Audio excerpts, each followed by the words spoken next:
Good morning. It's the Tailgate, presented by CampusCan.com. Familiar face, but new host on Tailgate this morning. Austin Nace is actually on a private jet right now to a vacation spot in Italy. So he will land by the time Coast to Coast goes live, and we will get to hear from him then. Good morning, gentlemen. Are you guys looking forward to the slate of games this week? Absolutely. It's not the best slate of games, but there's some good ones on there. There are some good ones on there, and we get to see some continuing storylines, a la Caleb Williams takes on Kansas early this morning, and we get to see if he gets to continue really his dominance in that offense. Subscribe to the website, guys, CampusToCanton.com. A lot of good stuff going on there. We're always updating our rankings. See where we have Caleb Williams ranked now. See where we have Anthony Richardson ranked now. Check out all that stuff. We've got merchandise. The T-shirts you see that we're wearing here on the show today, you can find those at CampusToCanton.com. Lots of good things, including they're not baseball shirts. They're called something else, caps. Look, everything that you need. They're called Henleys. Henleys. They're called Henleys. So for your swag needs can be fulfilled there at CampusToCanton.com. Guys, we had some games last night. Memphis taking on UFC. You would think that one would be a barn burner. It would have been in past years, but the two starting quarterbacks outshone Sean Hennigan and who am I thinking of for UCF? Dylan Gabriel. Who's out for the season. Yeah, that's Gabriel. But let's talk about some of the players there. Matt Bruning, you have been touting this player. I think he was one of your guys on Debbie Debate. Calvin Austin. Just 7 catches for 44 yards last night, but he's been really productive all season. Is he an NFL wide receiver to you? Yeah, I think so. I've talked a little bit about it. Obviously, he's a tad bit undersized. I think last I saw he was listed around 5'9", 162. But we've seen the NFL is not afraid to go get these guys now. Austin really hasn't dealt with any injuries throughout his career, and he's taken some pretty big hits. So I do think he can transition into the NFL. We've seen, you talked about it with Jamison Williams earlier in the year, that speed is a big factor when it comes to these NFL teams, and Austin has that. He was a legitimate track star before he walked on to Memphis and ended up getting onto the football team. I think he's really progressed and become a much better route runner over the past couple of years. Now he's older, but I do think he can come into the NFL and work into some kickoff coverages and be a slot wide receiver. He's got really good hands, speed, everything. I think he's going to be a really good player. Tutu Atwell changed everything I believed about what you need, the size requirements for the NFL, with him being taken in the second round and ahead of Terrence Marshall. I believe, and not only taken in the second round, but by one of the offensive minds that people really respect in the NFL. So, yeah, I know I agree with you. He's got the speed, and we saw the NFL emphasize these smaller, fast wide receivers in this past year's draft.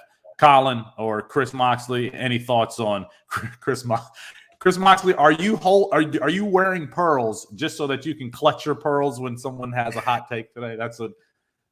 No, it's for my Atlanta Braves who are going up against the Dodgers. We got to rock the pearls. That's what everybody's doing in Brave Country down here. Gotcha. I just assumed it was a puka shell necklace with that shirt. No, got my pearls on. Chris Moxley has pearls on. Yeah, I'll clutch them later. Is Calvin Austin a pearl? Is he a pearl once he gets to the NFL? Or just a clam? Let's say he's like an oyster, because I kind of like oysters. I think he can be okay, but I think he's going to go, like, this isn't a 1-for-1 comp, obviously, but I think he could go round 4 or 5 and kind of carve out a Scotty Miller like role where you see him in some gadgety plays, in like a good offense with a good offensive mind. But I mean, I don't know if he's going to ever be a starter, but I think he's an NFL player. And I don't know that we've seen the best of Scotty Miller. I love that comp, by the way. All right. Another game last night, Colorado State. David Bailey, we've been kind of waiting for him and Steve Adazio to kind of blend and mesh together, given how much success Adazio had at Boston College with the running game. Well, he had it yesterday. Well, somewhat. David Bailey, 159 yards rushing on 30 carries, 5.3 yards a carry, but also added 2 touchdowns. Now, teams are going towards playoffs on the college side of their campus to Canton leagues. Is David Bailey someone that you would be comfortable starting, maybe even in a flex spot going forward as people make these championship runs? Colin is shaking his head. 100%. David Bailey's been, when he's been healthy, he's been very good. The game against Iowa was tough. He was banged up in that one too, but Iowa also is a very good defense. But David Bailey, one thing you can count on with Steve Adazio is he's going to feed his large running back who can run very fast in a straight line. And that's David Bailey. David Bailey fits Steve Adazio's system to a T. He came with him from Boston College. I think they're just going to keep feeding him the rest of the way. He's a guy that I've talked about as a start for a couple times here, and he's a guy that I would definitely be comfortable starting moving forward. Yeah, Colin, I agree with you. Go ahead, Matt. Do you think he has any NFL future? No, he's very much like Andre Williams, which was another guy from the Steve Adazio system there. So no NFL future. I actually think that we do see him get drafted, given his size-speed combination. That size checks the box that a team is just going to assume that he could be a goal line guy. He might be a day 3 guy, but I actually do think that we see David Bailey get drafted in the NFL. And there was one time where I thought that he could be a better player than A.J. Dillon. He was very productive at Boston College in a complementary role to Thunder there at Boston College. But I think we do see him get drafted. Washington last night holds off Arizona. Do you guys think that we will see Sam Heward at some point this season? I mean, we have to see him at some point. He enrolled early. 0 for 1 last night. Maybe. I mean, they're winning games. They're what? They're like, are they 6-2 or are they 5-3 right now? They have 3 wins. They have 3 wins right now. Oh wow! They're bad. Yeah, maybe I'm not paying attention to this Washington program close enough. I know they had that big week 1 loss, but I don't know. Maybe I don't have a good read. We should definitely see him. I mean, at this point, what are your season's lost? Why are we not putting him in here? Why are we not seeing what future we have? Dylan Morris is definitely not the future there. He's barely a game manager. I think we have to see Sam Heward in here to see what he can do. Although, I mean, with the way this coaching staff has been this year and how conservative they are just traditionally, they may just elect to ride Dylan Morris. Yeah. That's kind of my thought process on it. I mean, Dylan Morris, as you mentioned, Colin, has not been good, and yet they seem to refuse to go to Heward. I mean, even last night when they were down to Arizona, who is 0-6. I mean, they're possibly one of the worst teams in college, and I mean, 19 Dylan straight Morris losing games. Yeah, much props to Dylan Morris because he definitely turned it on in the second half and was one of the reasons they came back and won this game. We saw Heward come out for 1 pass. I don't know. It worries me. Felix mentioned he enrolled early. I don't know if it's something maybe he's just not looking good in practice, or maybe they're just so committed to Morris that they're just not going to give Heward a shot. But I actually don't think we see him this year, which kind of sucks because he was, I believe, the top quarterback for most recruiting sites in this past class, and to not even get to see him his freshman year is really going to kind of be a bummer. Yeah, and it's just a lesson to be learned that we don't count on freshmen when it comes to C2Cs. Rare is the Travion Henderson, Sam Heward, Tyler Buckner, JJ McCarthy. That's more of the norm in first seasons for these guys who are coming straight out of high school. All right, moving on to Prize Picks. Prize Picks. You guys know Prize Picks. You can use promo code C2C to get up to $100 match on your initial deposit. Prize Picks, player props, overs and unders, fantasy points, receiving yards. You guys know it. We're going to help you out a little bit right here, but go to Prize Picks and use our promo code C2C. Not only do you get a $100 match, but you actually get a free subscription to the website. Free subscription Wait, to what? CanvastoCan.com. A free subscription to our website, our awesome website. That's right. Where you can win 10 times more money with Moxley and Will if you listen to them in the second hour. You get a free subscription to that. Interesting. And for only $20, our website is $29.99 for the year. But if you deposit just $20, you'll get a match of that on Prize Picks, promo code C2C, a subscription to our website, and the chance to win your money back that we're going to help you with right here and right now. All right, I'm going to start here. DJ Uiagalelei, his over-under on passing yards is 192.5. They're taking on Pitt today.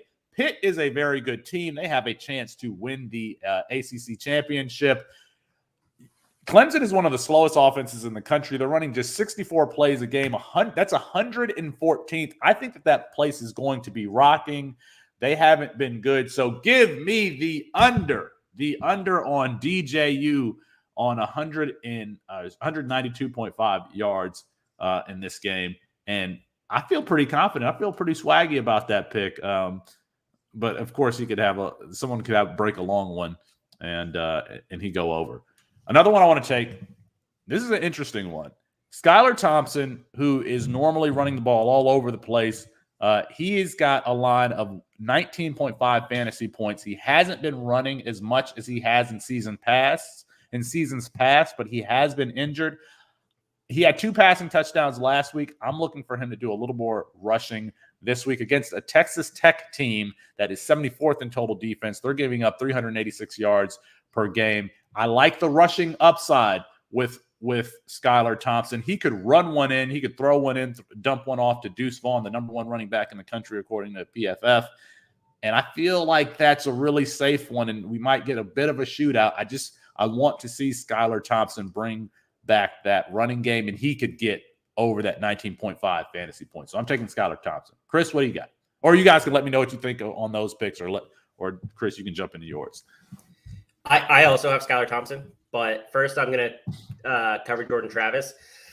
They get UMass today. He's been actually really, really solid for the Noles since he's taking over. He's a lot of ability to hurt that Minutemen defense in a lot of different ways. Well, I mean, every team does, but I really like Travis this week because I think he can run one in. I think he can get you like 40, 50 rushing yards. And from there, it's not that hard to hit a passing ceiling. So I really like Travis this week. I actually think he's a great star if you have him in that matchup. And then I also have Skylar Thompson, basically for the same reason that you do, Felix.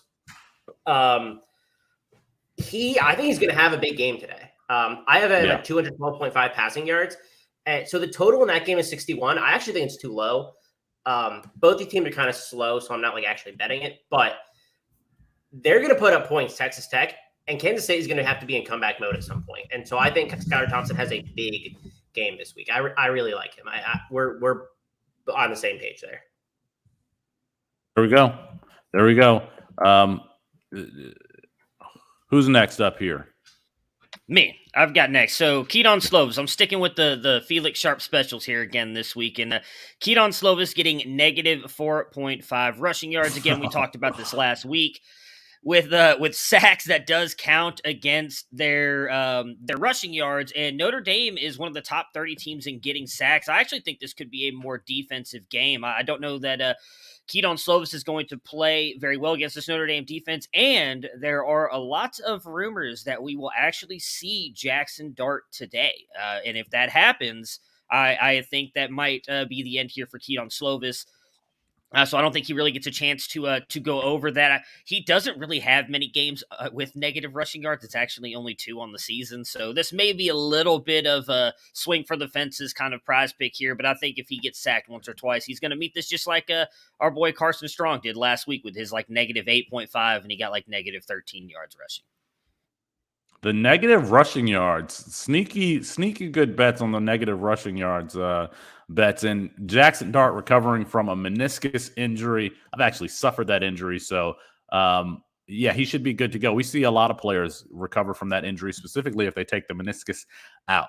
All right, what do you got for us, Colin? So I have Matt Corral over 255.5 pass yards. That's obviously contingent on if he plays.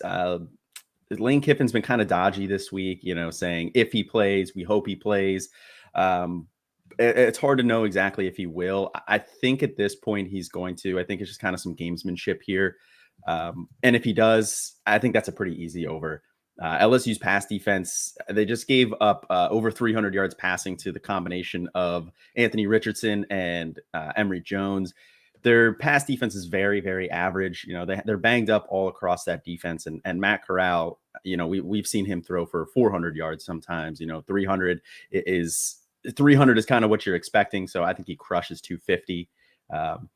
And then my second one here is one that I like a lot too. This is a Chris Moxley special. Garrett Schrader over 54.5 rush yards.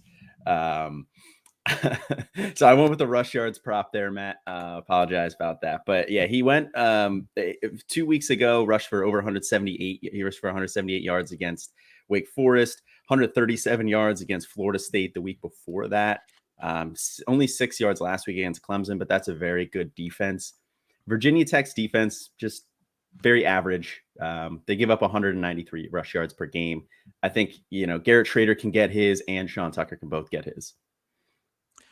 Colin up here bringing up quarterbacks who can really take a hit in Garrett Schrader and Matt Corral. Matt Corral, if he does play, you have to believe he's not going to run as much as he did last week. But I think that he is going to – I don't have the latest updates, but I think that he is going to play because Matt Corral is a Heisman Trophy candidate, and that would mean a lot for Lane Kiffin. It would mean a lot for the Ole Miss program. So I think that it would mean a lot for his draft stock as a potentially the first quarterback taken off the board. So I think that he is going to play, but he's not going to run. So absolutely, yeah, I'm going to take the over on 255 yards passing if he does in fact play. And Garrett Schrader, hopefully he just doesn't get his head knocked off and he can get over that 54.5 yards rushing.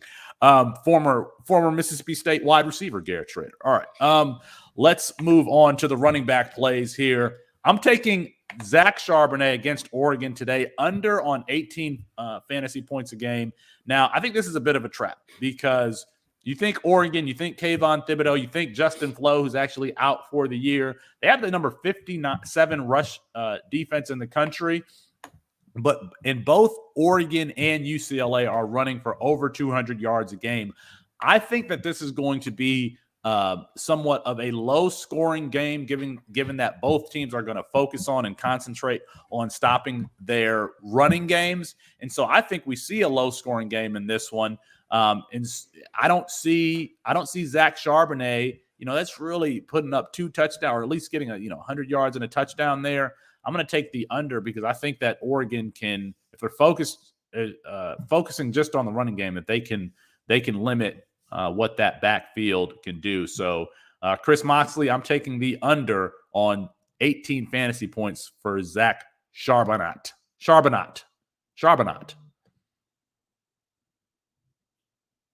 And unmute yourself and let me know what you think about that, Chris Moxley, and then give me yours. Oh, all right. We might be having some audio. We might be having some technical difficulties here. Matt, why don't you give me yours? We'll get Chris worked out. Why don't you get me yours? He's becoming a fan favorite, and Sean Tucker updating us every week with his Twitter timeline, telling us what he thought about his performance. Colin mentioned Virginia Tech's ability to stop the run there, and I think Sean Tucker can do the same thing and get a lot of running yards, just like Garrett Schrader he has on the over-under. So I've got Tucker on the over at 118.5. He's gone over 118 yards in all but one game this season. Virginia Tech is giving up 155.7 yards on the ground. We've seen Tucker has just been absolutely amazing for most of this season, so I think he can easily go over here. Another one, I talked a little bit about this last week with this player, and I like to swing for the fences a little bit, and that's Breece Hall again.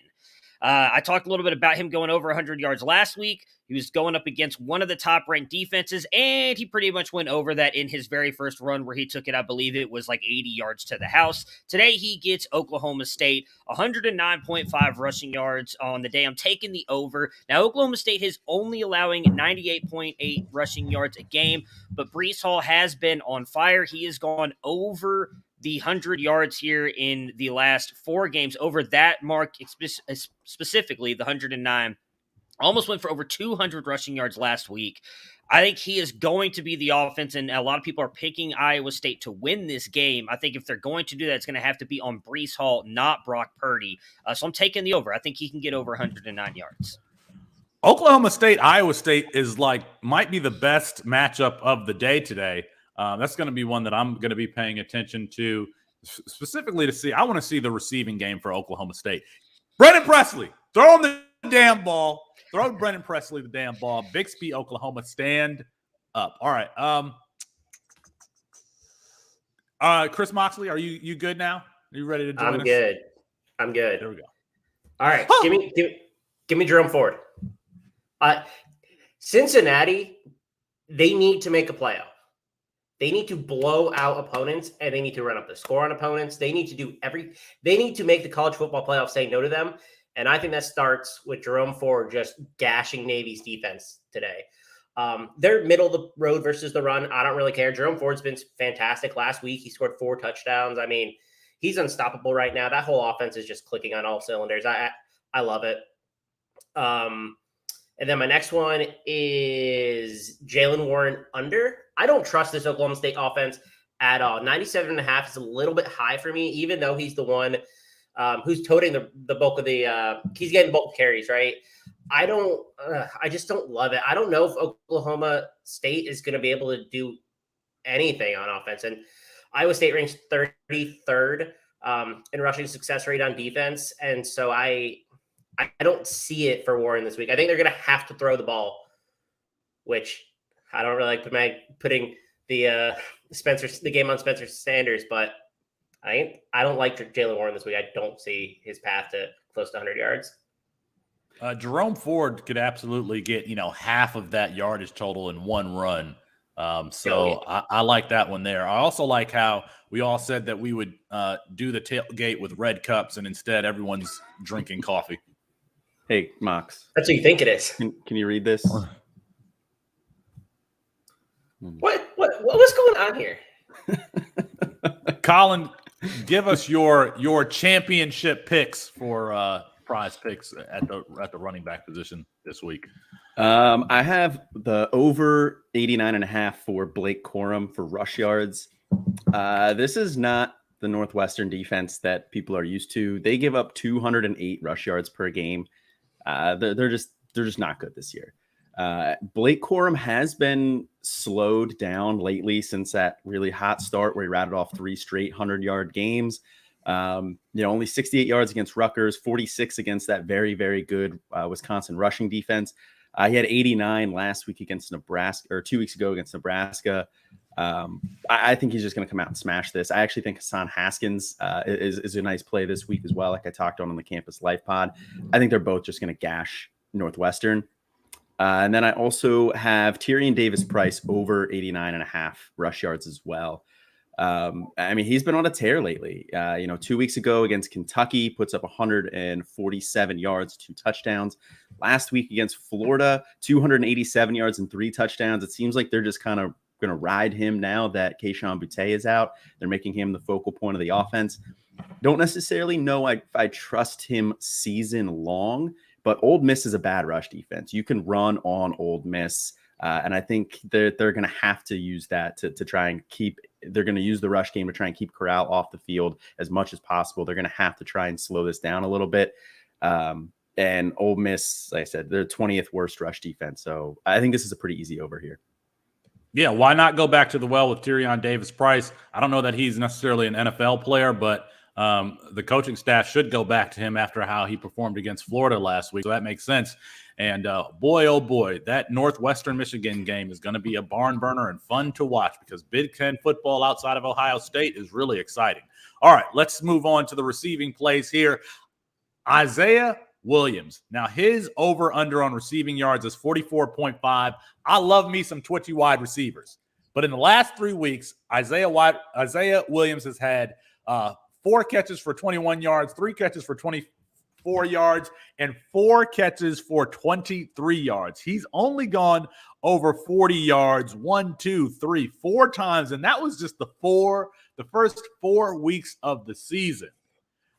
But I'm taking the over today on 44.5. They're going against Penn State, and I think that he gets the over on 44.5. They got to get him involved, and they're really what else? Who else are you going to throw the ball to for that team? I love the former wide receiver, and how can you not like it when Illinois has a second player named Isaiah Juice Williams in the last 15 years? So I'm going over on Isaiah Williams 44.5 today against Penn State.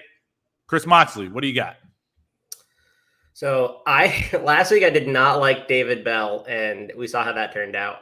But I'm going a similar style this week, and I'm going under on the Drake London receiving yardage prop.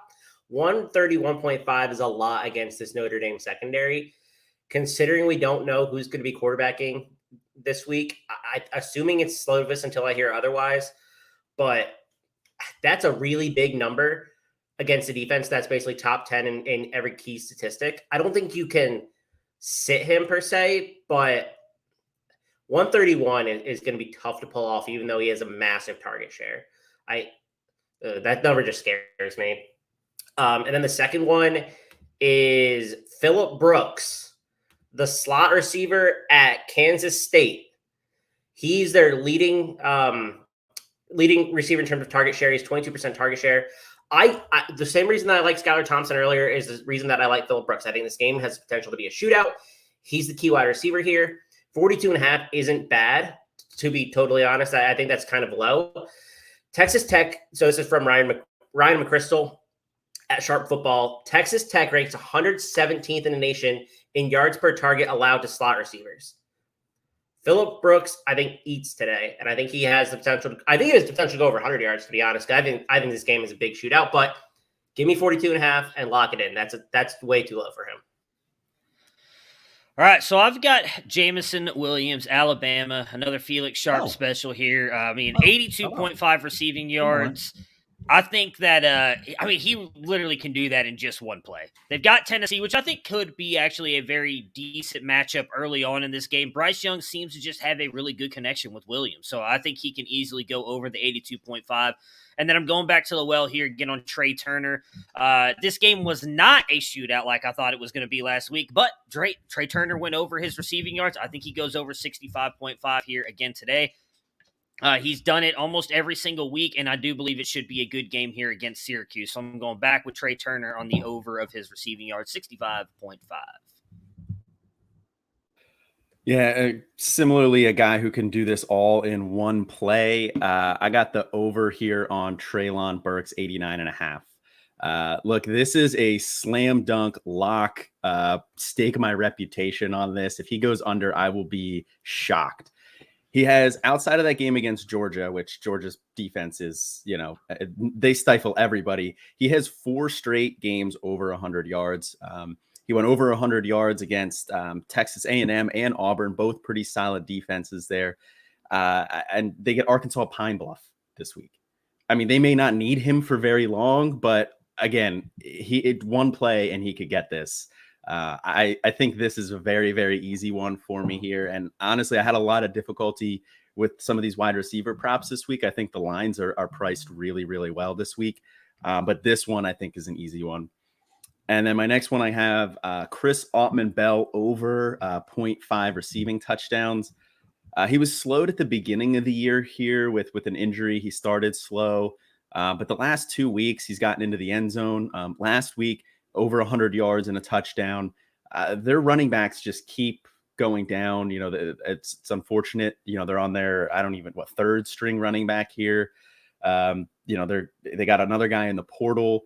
I think they're going to have to lean on him a little bit more, especially to score here. And I think the over on 0.5 is a pretty safe one here.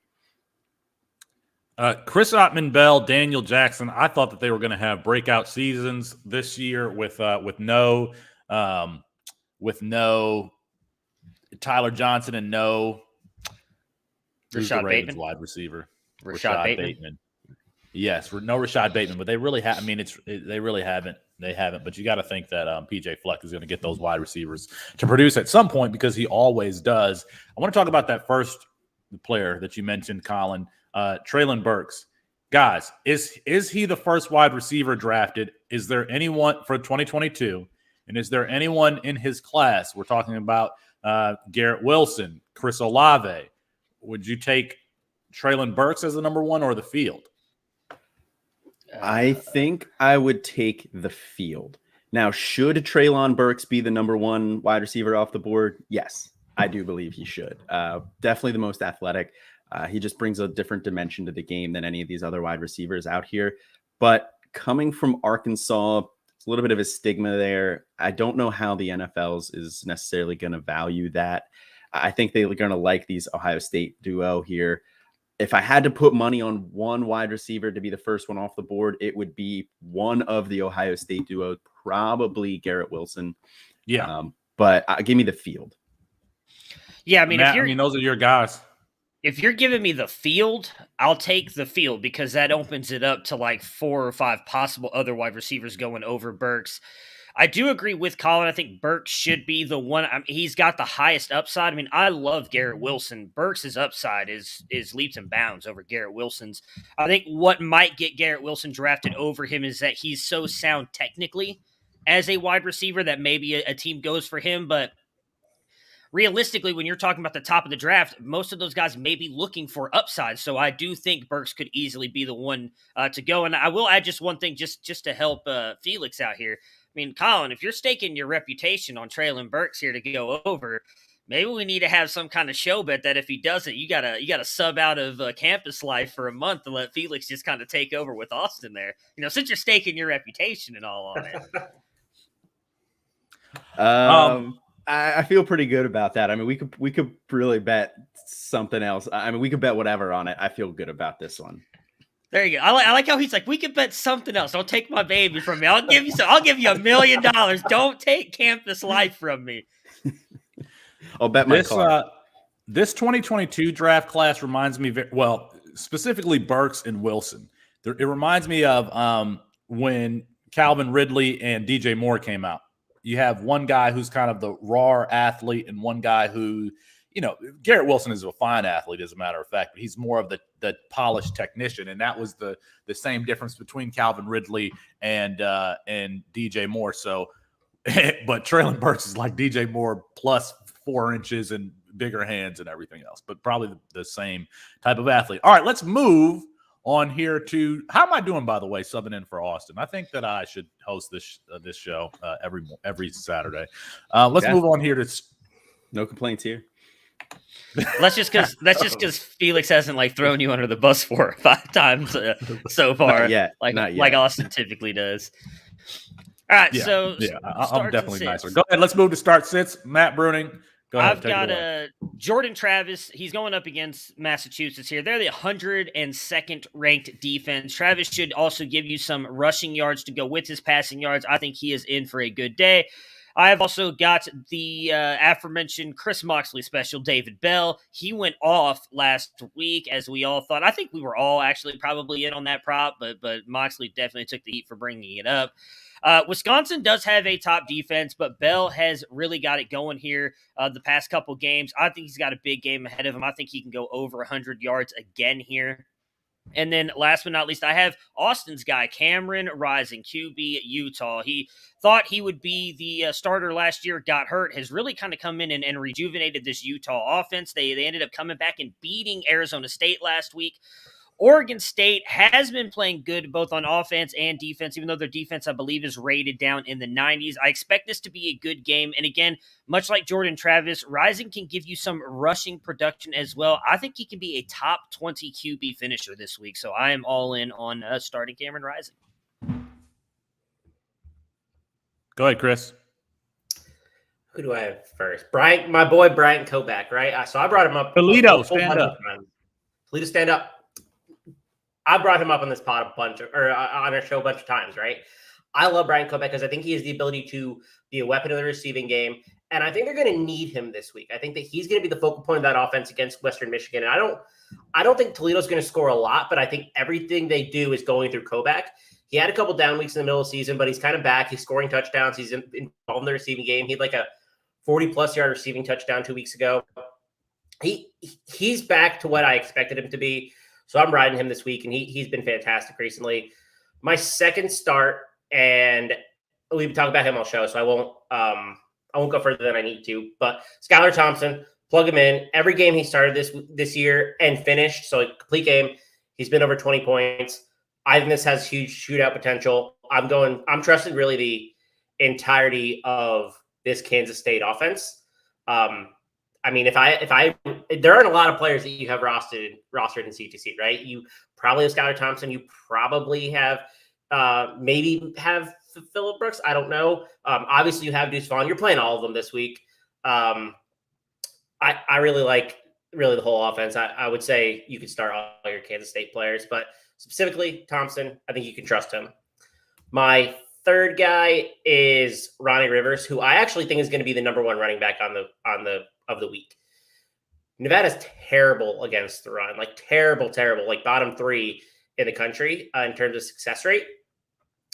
I think this is not going to be the Carson Strong versus Jake Haener rivalry that a lot of people are anticipating. I think this is going to be a Ronnie Rivers and then Carson Strong struggles against Fresno's like elite passing defense game. I don't really trust Nevada this week, to be honest. I think this total's too high. I think that their implied team total's too high. I also don't really think that it's going to go through Jake Haener in the passing game. I think Rivers, who's 97 yards passing, I think, last week against Wyoming for Jake Haener. Yeah, I like Jake Haener. Not like Felix likes Jake Haener, and I like Carson Strong a lot. But I don't think this is going to be the game that people expect it to be. I think this is going to be a game where Fresno grounds and pounds their way to a win using Ronnie Rivers. And we might even see Jordan Mims involved in this game as well. But I think this is a great matchup for Rivers. And I'm predicting he's the number one running back on the week. Ooh.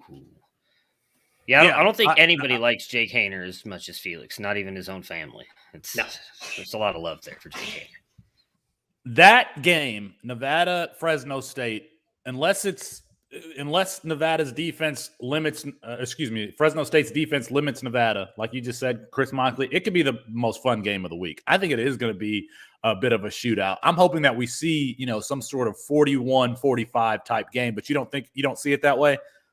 I do like, it's not super scientific, but like I do projections on how many points I think these teams are going to score and what the game total is going to be like. And I'm projecting it like high 50s and the total currently is 65. I don't think Nevada gets to 30 points, which is I have under Nevada 30.5 as well. This is not a good matchup for Nevada. And Nevada, when they play good teams with like quality passing defense, they struggled. They struggled against Kansas State. I think the best throw that I've seen all season actually came in that game from Carson Strong against Kansas State when he two defenders were converging and he stuck it right in there. It was an amazing throw, but he struggles in these big matchups with tough defenses, and so I don't trust him this week. Fresno's a top 3 passing defense in terms of defensive success rate. I'm really struggling to see how Nevada's going to score because I don't trust Toa to run the ball, and I think Fresno's run defense is fine. And then I just think that they're not going to have to throw it this week. Nevada's passing success rate again is 38th on defense. The rushing defensive success rate is 129. I think if Fresno's smart, they run, and I don't. If they're running. Both these teams are pretty slow, or Fresno's slow in terms of pace. Nevada's a little bit quicker. I just have a really tough time seeing how we get like 65 points be scored. Like this is a game I've been talking about all week in terms of I think that Vegas got it wrong in terms of the total. I think it's going to be lower than that. So that's my read on this game.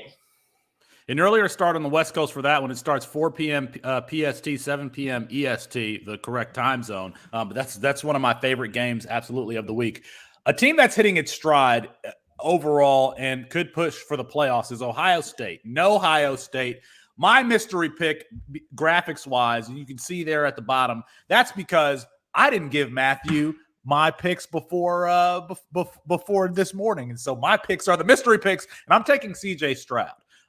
They've transitioned to Travion Henderson. We saw before their bye week last week, CJ Stroud have a very good game. It's after Lincoln Riley, who is the guy that you trust most to produce offense? It has to be Ryan Day to develop quarterbacks. This is a first-time starter who is starting to play well. He's got at least 5 wide receivers deep, but his top 3 are probably all going to be first or second round picks between Olave, Jackson Smith and Jigba, and Garrett Wilson. I think that we continue to see Ohio State play well. I think we continue to see CJ Stroud play well. Matt Bruning, I know that you think that CJ Stroud is going to struggle today against Indiana, but no, I think we can continue to see him pace that offense and get all of his players involved and have a very productive day. So my start, I can't believe I'm having a start for an Ohio State player, but I feel like it's very easy given how much Indiana's faltered. Indiana's played like 3 or 4 teams currently ranked in the top 10. But I think that we see CJ Stroud play well today, and I'm starting him. Are you starting him, Matt Bruning? No, I'm not. And this, I don't know who Austin is in the chat, but he's nailing the comments today. So I really appreciate that because he brings up a really good point. Must be a listener to Debbie Debate. So I appreciate you listening in, Austin, and then and chiming in. So here's my thought on CJ Stroud, and I think this next second half of games for him is going to be very interesting because we are all, I shouldn't say we are all, there's a lot of people propping him up for beating up on Maryland, Rutgers, and I don't even remember who the other really bad team is that they've played here recently. Indiana, all these defenses that they're about to play are all ranked in the, let's see, Penn State, number 5th ranked defense. Michigan, number 9th. Michigan State, 13th. Indiana, 20th. Purdue, 27th. Nebraska, 29th. Those are good defense. Rutgers was 32. Minnesota, 34. Maryland, 45. Tulsa, 53. He is about to play a bunch of top 30 defenses. Austin just brought up Justin Fields, as did you there just a second ago, Felix. I think a lot of people don't remember the fact that Indiana gave Justin Fields a lot of issues in this game last year, and I didn't forget that. I know you haven't, trust me. You talked about it all offseason. CJ Stroud is not Justin Fields. I'm sorry. And Justin Fields, I think, is a better quarterback who had the exact same weapons and couldn't get the ball to them then. The only difference is he didn't have Travion Henderson. The secondary is supposed to be getting back to 2 guys who were injured, so I think it's going to be a very good game. I think you have to start Stroud because of his upside and what he could do in this matchup, but I don't think that he's necessarily going to do that. If he does, then I think you're right. He's going to be good the rest of the season. But this is a big test for them. I think this week and next week against Penn State as well, they're going to be big match. We're really going to see what CJ Stroud is compared to what we've seen the past 3 weeks. I think these couple weeks are more important for his growth and development. Just one last comment on this game. The reason I think you're wrong is because that Indiana offense hasn't been nearly the offense that it was last year. So I think that you could see CJ Stroud get multiple possessions, and they might have way more plays than Indiana runs this game, and he could continue, even if he's not necessarily efficient, he could get several opportunities to put up stats in that Indiana game. It's in Bloomington today. All right, let's move on here to the sits, Matthew. Well, and Colin's got some starts he'd love to Oh, my bad. Can we bring Austin back? At least he doesn't forget about me. I mean, he makes fun of me, but he doesn't forget about me. It's because I don't draft the show sheet, so I don't know where I'm going next here. It's so easy with Coast to Coast because, I put that one together. But Austin, while he was on his plane, put together the show sheet. And I need to be more prepared. Go ahead, Colin. Yeah, he put the show sheet together on Wednesday and then gave me crap for when I asked about a show sheet. And he said no. And then I put one together. But I digress. I'm starting Kennedy Brooks this week. I know, really going out on a limb here, but he has just exploded with Caleb Williams at the helm here. 217 yards and 2 touchdowns 2 weeks ago against Texas, 153 yards and a touchdown last week against TCU.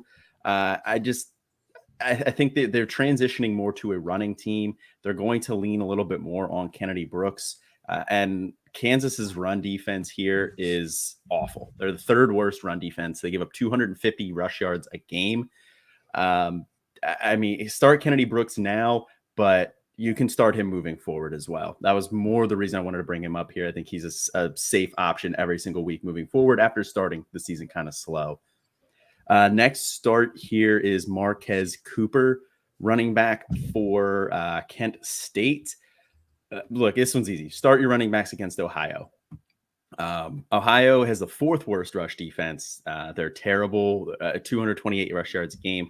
Marquez Cooper has he's been turning it on a little bit. He had a rough one last week. 2 weeks ago, 112 yards and a touchdown.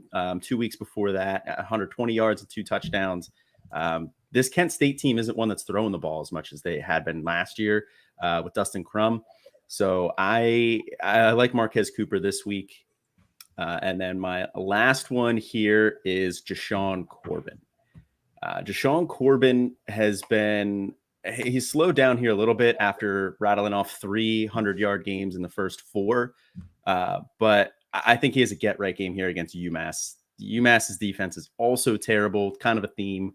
Here they're the 6th worst rush defense. Like Matt was pointing out with Jordan Travis, this is a game where I think Florida State is going to kind of blow the doors off of them here. And I think Jordan Travis can get his and Jashawn Corbin can get his as well.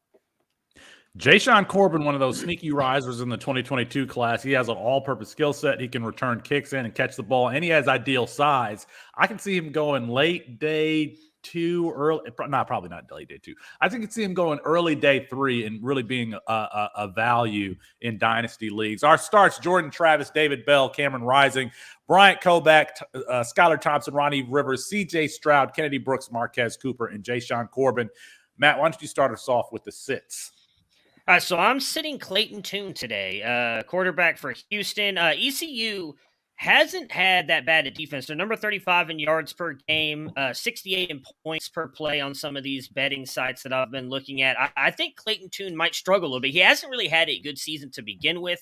And so I'll put in here that I'm also sitting Nathaniel Dell, wide receiver from Houston. I think he has been really good. He's been a staple for most people in their starting lineup, so could definitely end up eating this one. He's a guy that I've been starting every single week because of how good he's been, but I think they can actually be slowed down a little bit against ECU.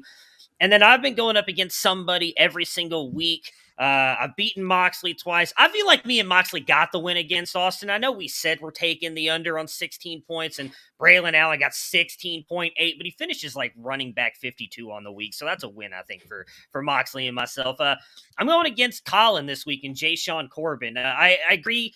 The rush defense there is not that good, but I just think this is going to end up being a Jordan Travis game. I think Jashawn Corbin finishes outside the top 50 at running back, so I feel like that's a bold statement, especially by the face that Moxley just made. So maybe Colin's going to be able to come on here next week and boast about getting a win, but I'm going up against Colin this week, and I'm taking sitting Jashawn Corbin.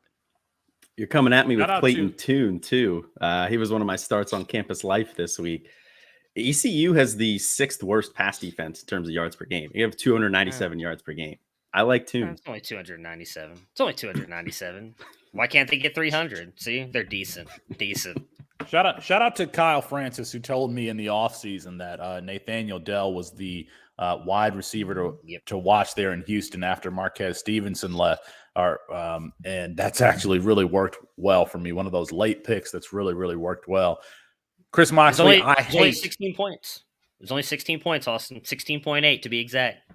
RB50. Chris Moxley, I really want to skip you because I hate your sit list. Why don't you go ahead and give it to us? All right.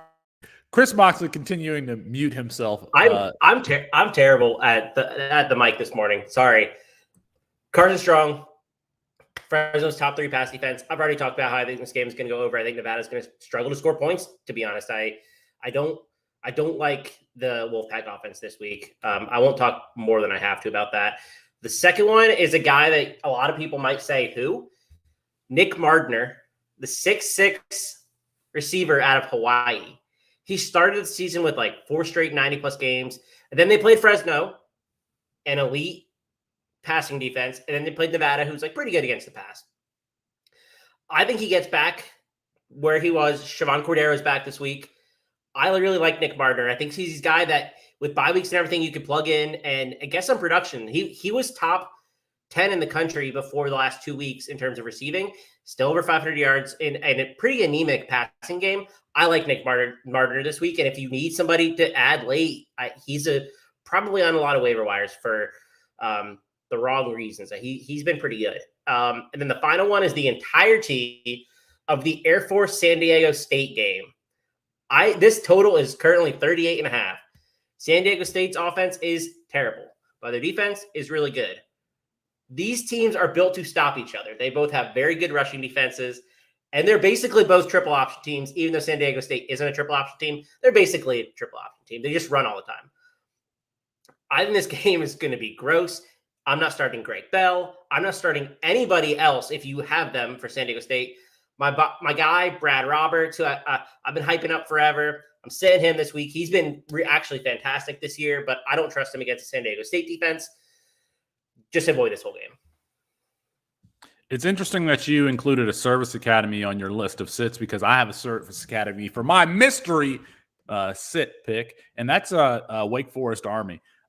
Wake Forest has been really good offensively. If you're using Sam Hartman, if you're using Jakari Roberson, I've even had to start Taylor Marin in a few places, and he's been productive here as of late. But they're traveling to Army. And Chris, I think I heard on Why Wait Till Sunday this week that this is the first time that a Power 5 team has traveled to Army in however many years. So This could be anecdotal.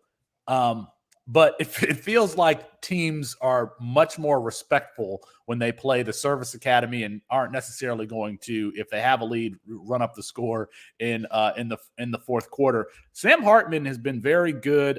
14 touchdowns to just 3 interceptions. He's averaging 8.8 yards per attempt, 63% completion percentage. He's actually a player that I really like as far as an under-radar quarterback as far as the NFL draft goes.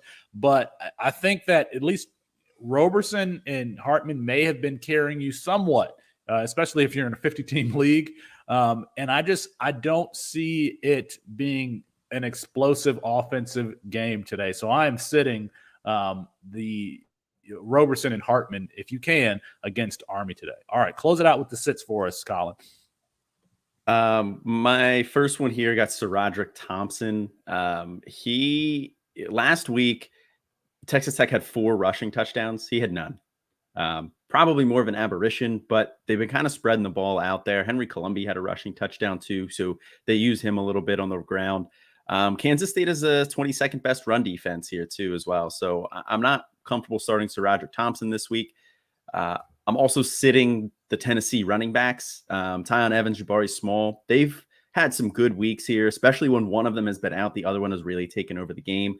But they get Bama this week, and Bama's awake now. Bama is on a tear. I think they're going to put a number on Tennessee. I think they're really going to shut them down. And if Hendon Hooker doesn't go either, I don't really trust that offense as a whole.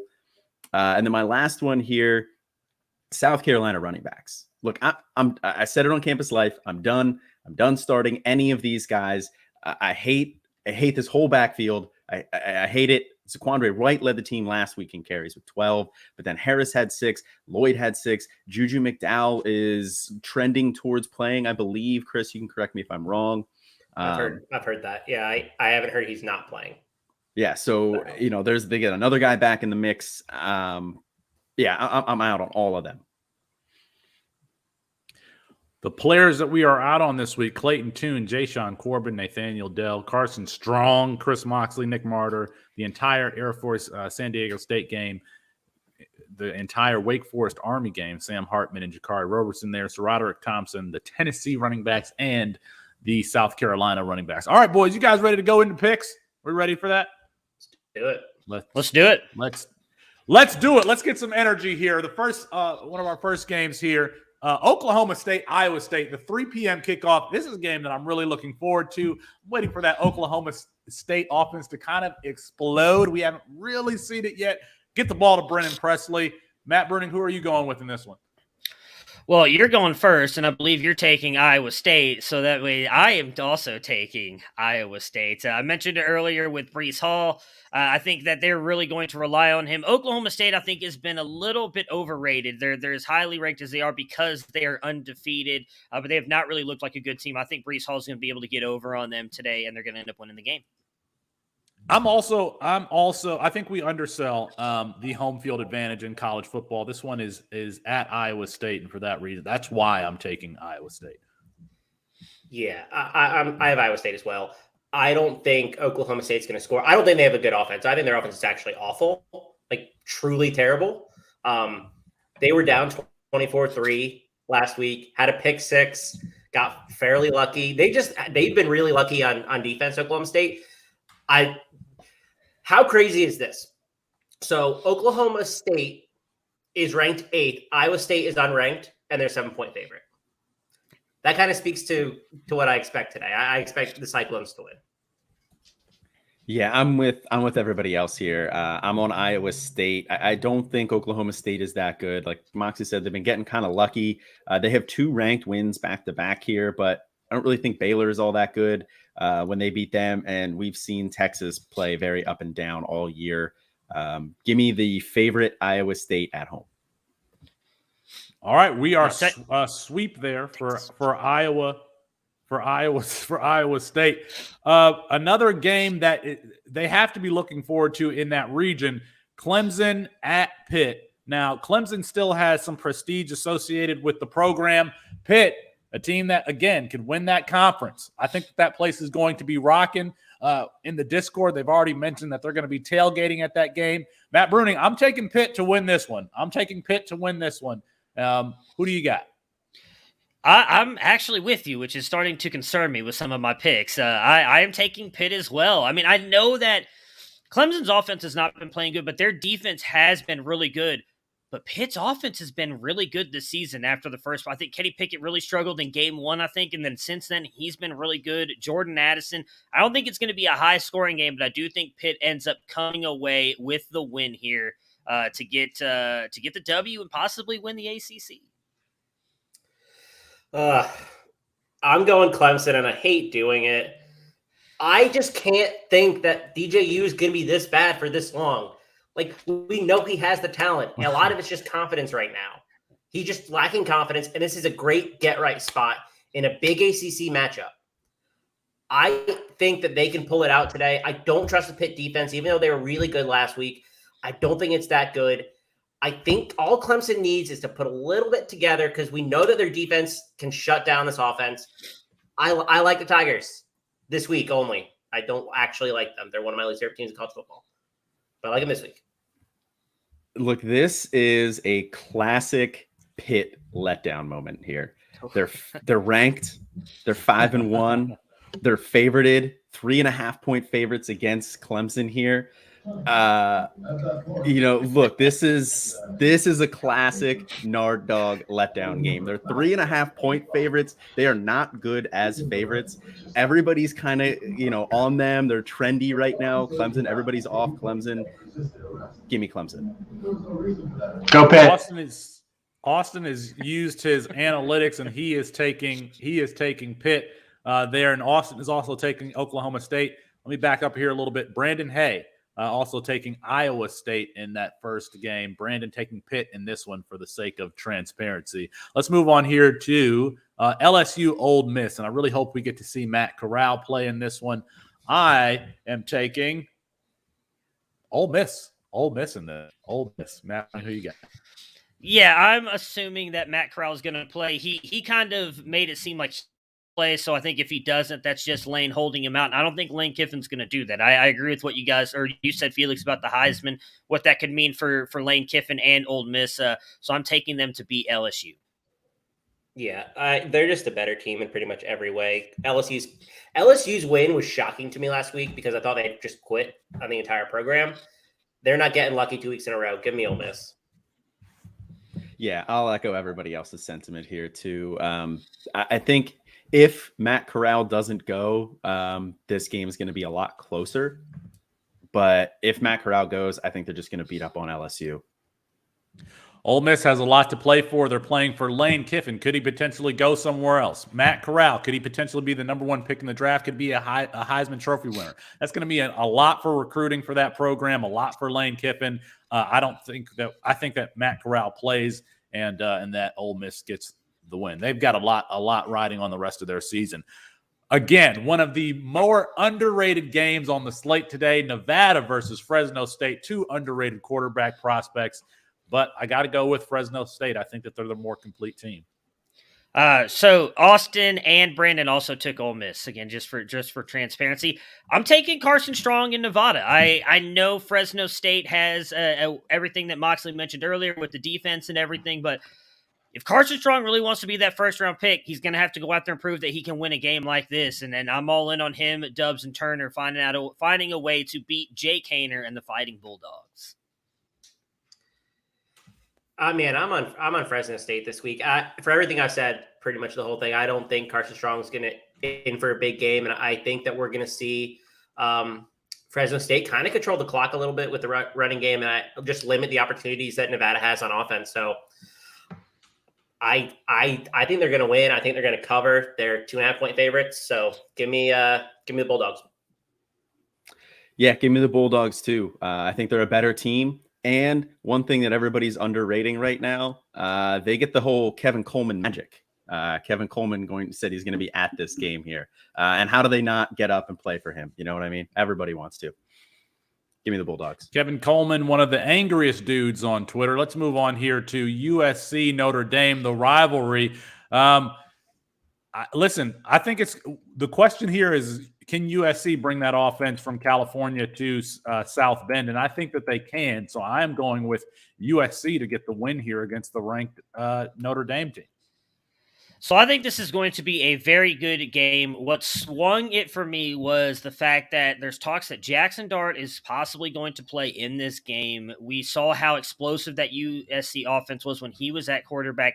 And I don't know, even though USC I don't think is a better team defensively than Notre Dame, I think this offense is going to be able to do much against this Notre Dame defense. So I am taking the Trojans to come away with the win against Notre Dame. Dang, y'all are both the Trojans, huh? I think the Irish cover here. Actually, the spread's currently 6.5. They're in South Bend. I don't trust this USC offense at all. Even if Jackson Dart plays, we've seen Notre Dame has been a different team the last couple of weeks on defense. They've been much, much better. The secondary's kind of come together. They have Kyle Hamilton, who's just a beast at safety. I don't think USC can really get anything going. Their best hope is on the ground, and I don't think Notre Dame is going to struggle at all. I think USC is going to struggle to put up more than 15, 20 points today. Give me the Irish. Yeah, I'm on the Irish as well, too, here. Look, I hope Jackson Dart starts. I really do. But just give him one more week here. This is not the week to start your freshman quarterback who's going to hopefully be the face of your team moving forward against a ranked Notre Dame against the Notre Dame team here. That is a very solid defense. Give him one more week of rest and then trot him out there next week against the hapless Arizona team and let him beat up on them and build that confidence back up. Even if Dart starts, though, I still like Notre Dame in this one. I'm with Moxley. I think they cover as well. Yeah, one thing I'll add, actually, in this game, if we do see Jackson Dart play, we're going to see some series between Tyler Buchner, who I love, one of my favorite quarterbacks. He's been getting a lot of run, so we could see Dart versus Tyler Buchner. I think that's really exciting, just from a C2C perspective. This could be a really interesting game that I'll be watching just for that. Next year, C2C leagues, Tyler Buchner and Anthony Richardson could be game winners with their rushing ability. Could absolutely be game winners with their rushing ability. We are divided on this game. Brandon Hay taking Notre Dame and Austin taking USC. Lots of differing opinions on this one. Boys, that's going to conclude our first hour. We appreciate everyone joining us here on the Tailgate. We're going to transfer this one over just to two people that there's no division between, and that's Will and Chris Moxley going to get us covered for the betting on this week's slate of games.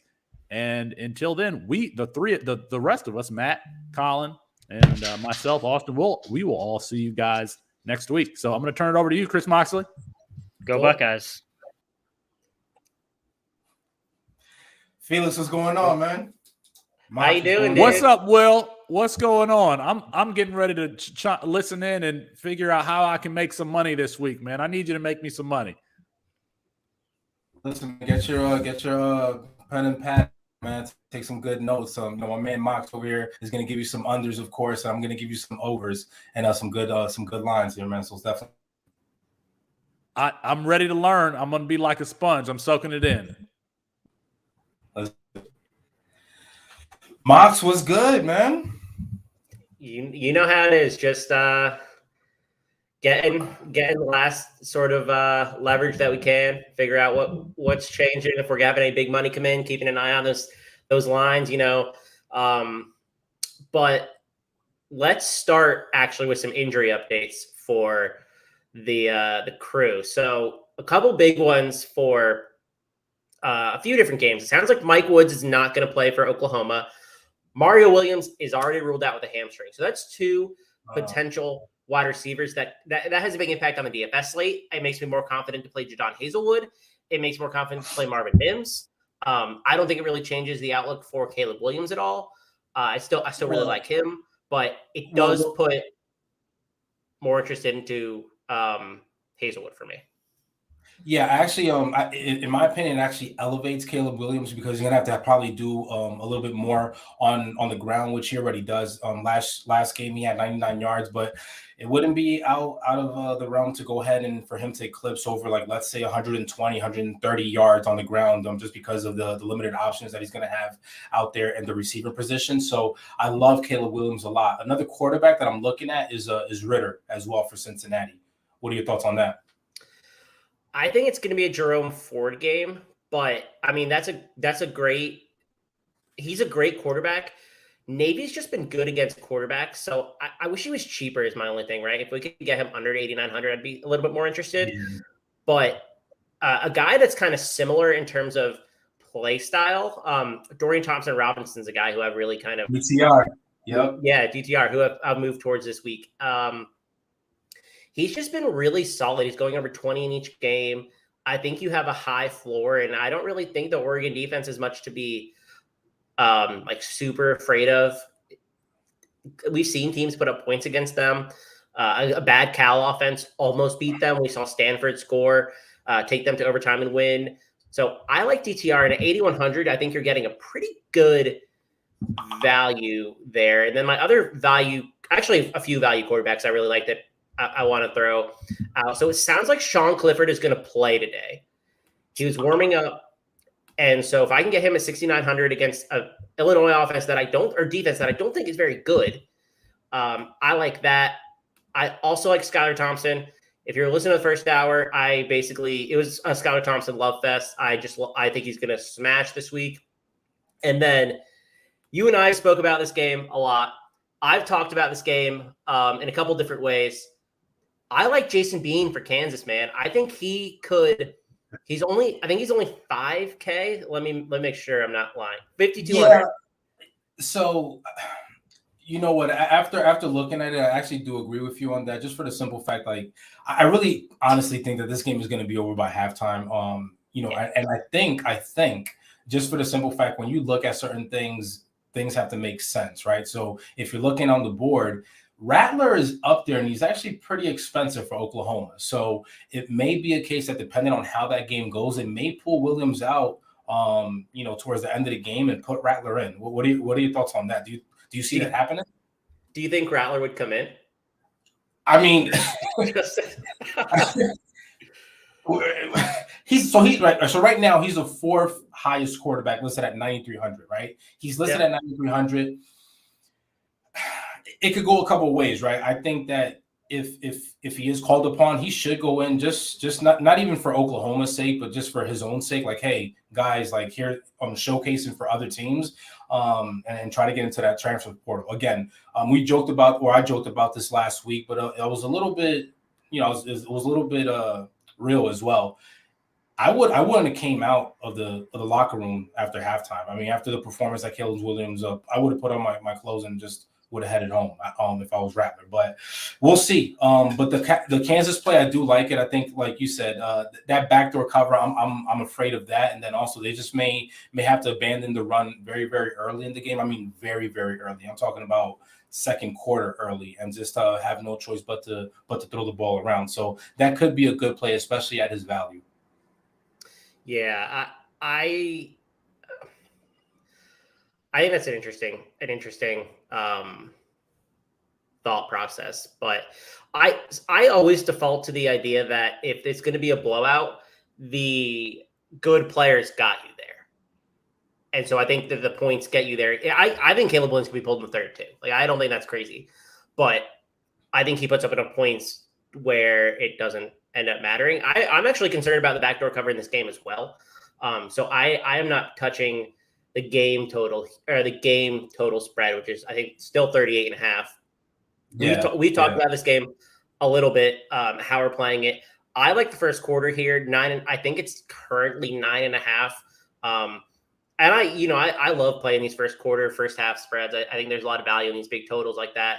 I think you either have a first half or first quarter on this one as well. Yeah, right? yeah. So I took the first half, Oklahoma minus 24.5. I think that hits easily.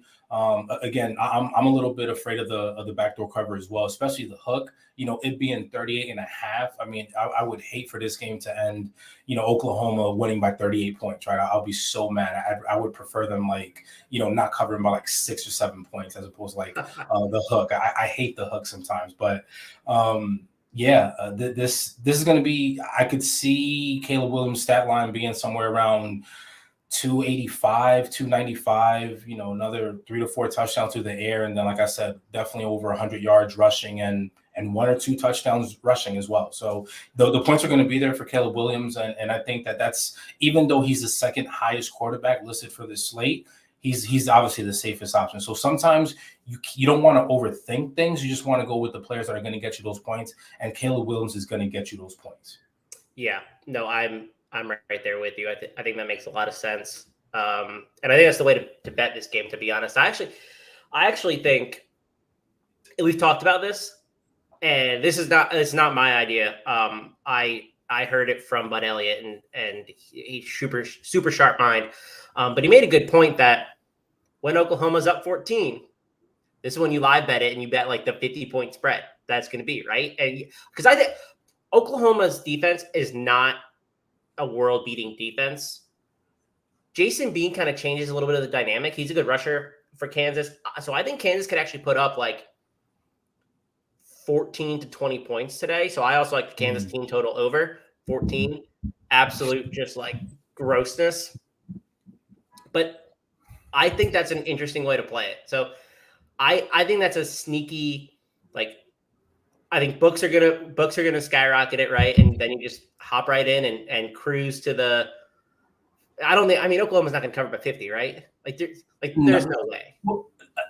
Well, listen, it may happen because we have seen in the past, right, in years past, where these Lincoln teams can put up 60-plus points, right? So, again, I think that Caleb Williams coming in a second week as the sure starter in this offense, again, against a poorish Kansas defense or the Kansas team total, right? Because they're not going to be able to do a lot of things on offensively. So I could definitely see them getting a little bit more possessions due to some quick 3 and outs and some turnovers there. So they're going to get some more opportunities to score. So I could definitely see that though. It could happen. It definitely could happen. So again, just like you, I have a lot of plays in this game. I mean, I got the first half. I got Oklahoma team total in the first half.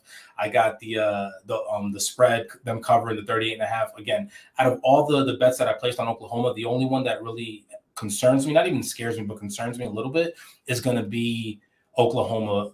And that's just because of the hook, right? So 38.5, that hook can or cannot go be with you. So we'll see what goes on. Yep. No, I'm right there with you. So I got another injury update, and this one actually matters a lot for our purposes. And it sounds like Lane Kiffin playing games or whatever. It sounds like Matt Corral's going to play this week, despite him being in bad shape and him being a game time decision. It sounds like Corral's going to go, which has me a little bit worried about the, obviously I took the under here, 77. I think I got a 77.5 before it dropped to 75.5. I think it's back up to 77. I saw this morning. Mm-hmm. So it's a little bit scary if Corral's playing, but I'm not super. I don't know. I still like the under because I think he's still going to be hurting, and so I don't think it's going to be as dynamic. I think, and part of the reason I like the under, and we talk about this game for a little bit because I don't know if you're on the over or not in this matchup. Mox, I'm gonna tell you what. After what we saw, and we already know what Ole Miss is gonna do, right? It doesn't matter if Matt Corral is at 100% or if he's at even 80 or 85%. I just think that they're gonna be able to do some things, and also just the offense that Kiffin runs at any program that he's been in, and he has those players at Ole Miss this year. They're gonna put up points, right? So I'm not really worried about that end. LSU, now we got to focus on LSU. They were able to put up 49 points last week against Florida. So I think, again, that this 76, again, listen, I love some of this punishment sometimes, but 76, 76.5, 77, I don't care. I think it's going to go over. Again, I haven't pulled the trigger on that before kickoff, but we talked about this game a couple of days ago, you and I. I will be live betting this game, and I may go heavy. So I'm going to be looking to see what happens in the first 5 minutes of this game, and exactly see how the game's going, whether they're throwing it around, how soon a team scores. So the first 5 minutes of this game is going to be very crucial. And then I'm just going to be on my phone, man, just live betting it. So we're on some of these offshore streets this weekend, so we're going to be definitely doing some things. But nonetheless, we're definitely going to be placing some bets on this game. Man, I'm on the under here, and I've actually gotten the under on like almost all of Ole Miss's games this year, just because it's like high 70s or 80s, and that's just a big number. Like it really is, because you have to have both teams get there. Like that's the key, right? Like one team can't get you to that number generally. You need both. And Ole Miss has a bad defense, and that helps, obviously. I'm not convinced that LSU is going to do what they did last week against Florida.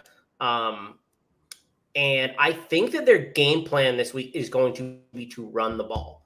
It worked last week, and I think they're going to go back to that this week. Ole Miss rushing defense is quite terrible. And so if they go into the game saying, we can kind of control the clock, running the ball a little bit, because it looks like they can run now, even though they couldn't for like 8 weeks. Right. I think that's the path to the under, but it's scary. Like I'm not going to say betting an Ole Miss under is something that I enjoy. It's just well listen, you're definitely good at it. You're actually one of the best that I've ever known in terms of the under. But I will say this: that's all fine and well, going in with a game plan and going in with a certain plays that you like. But that all gets thrown out the window if you're down by 2 or 3 scores, right? So if you're down, let's say 10, 14 points, you got to throw that out the window.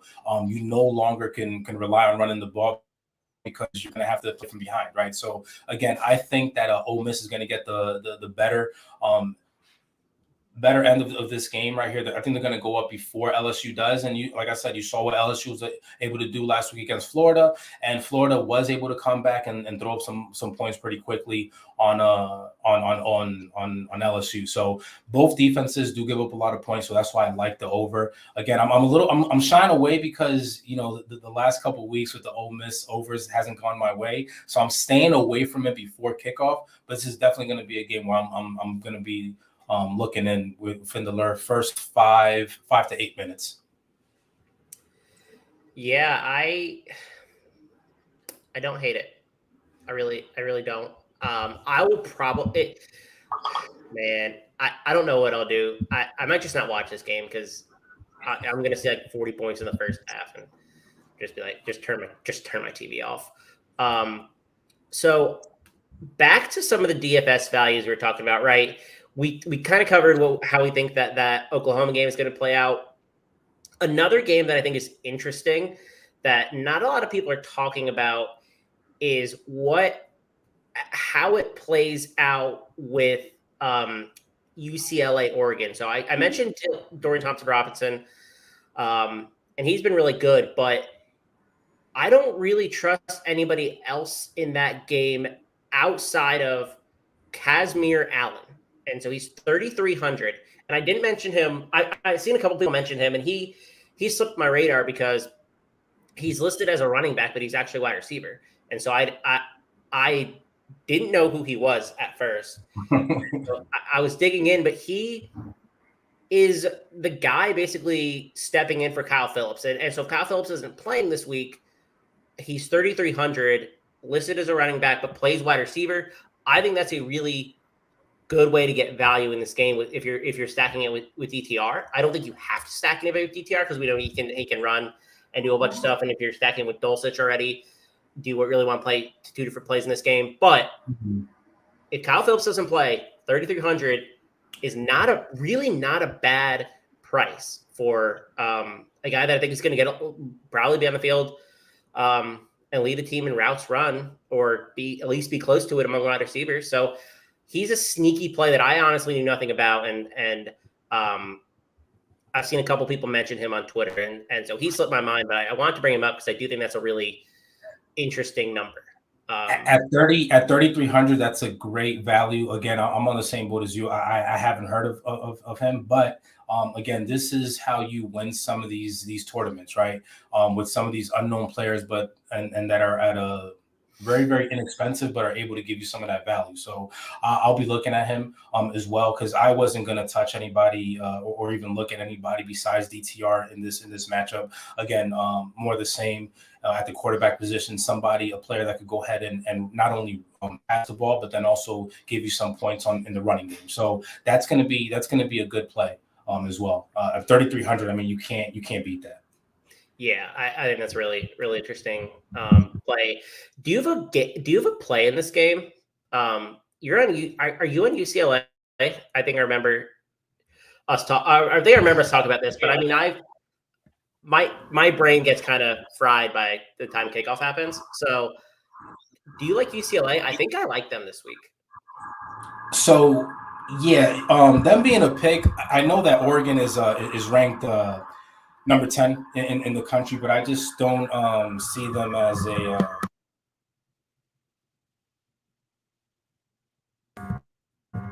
I just don't see Oregon getting it done. I'm not a big believer in Oregon. It's just one of those things where, they're playing at UCLA. So I just think that UCLA may be able to pull this game away. I'm not really convinced in that Oregon team. Again, I think that there's going to be some, Chip Kelly coming in and facing his old team there, and then knowing probably what they're going to be doing out there in Oregon. And I mean, he has the players at UCLA to do it. So that's why I think this game is at a pick'em. Is definitely going to be a good game. So either team, I don't think that any team, whether it's Oregon or UCLA, is going to be able to win by more than a field goal.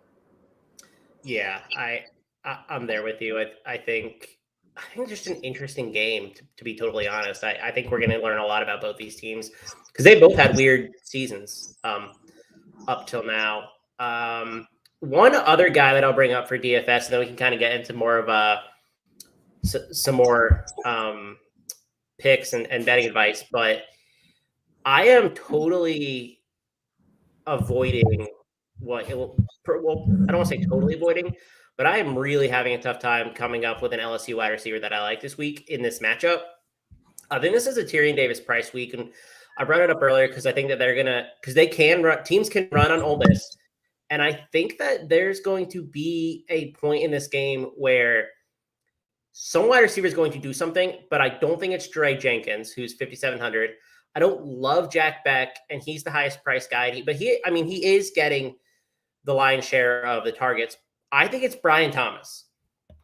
And if Brian Thomas plays this week, he's the guy that I am playing. But I'm not crazy about stacking this LSU receiving and like Max Johnson, even in a game total this high, which is kind of counterintuitive because I think a lot of people are going to be playing Max Johnson. Plus, people might play Dre Jenkins even though he's not running with the start, even though he isn't playing starter snaps.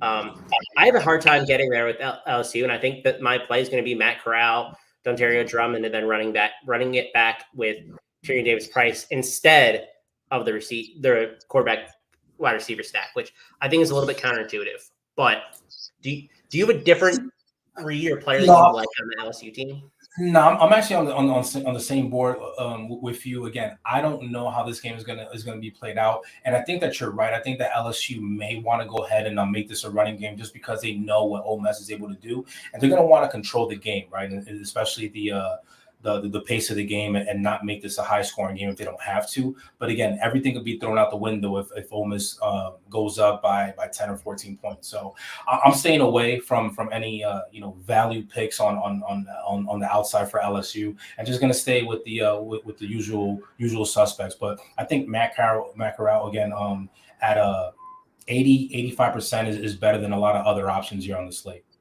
Yeah, no, I'm there with you. So let's talk some plays that we haven't brought up this week or anything that you've added late. So we talked on Thursday. We actually talked last Sunday about where to get in early, some early lines before we saw big movement. And I think we got some nice value that is going to parlay itself into some wins today. But we talked Thursday. We kind of do what we normally do with guts and data. We talked about our favorite plays in key games. We talked about a lot of what we like outside from a spread, money line, total perspective, games we like to live bet. So has anything changed, or have you found value that you like since we spoke last? Nah, just more so the game again. I think I just may go a little bit heavier on the over for the NC State and Miami game. I know when we talked about it was at 53, right? And I went with the over in that game. Right now, that over is at 54.5. So I just think that again, anytime that a line changes a 1.5 to 2 points, you got to take a look at it and see what's going on. So obviously, there's people that put in money on that over. I caught it at 53. So I just may go ahead and hammer it. And then I'm starting to love each day more and more that Syracuse money line, man. I just think that the wrong team is favored in this matchup against Virginia Tech. So I really like them. I'm going to do a couple plays. And Alabama minus 25. I love it now. I love it now. I just think that they're going to definitely be able to cover that. So I'm going to be doing a couple plays. That may be a game where go ahead and take them in the first half and then also for the game.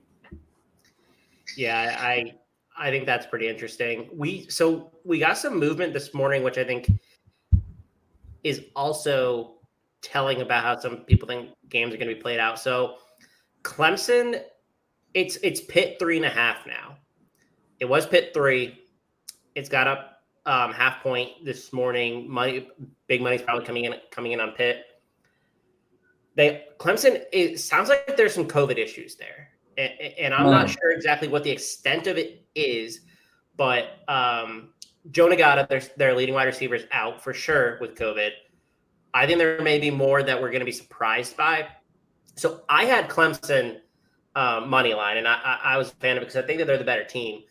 But I'm a little bit worried about that play right now because I think that Clemson might be a little bit beat up.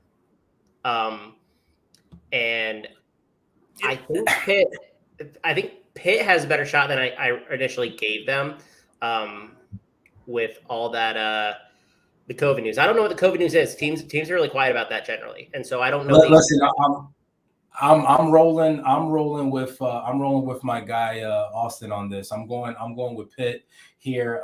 Clemson every single game this year, or just about, they've had an opportunity to lose.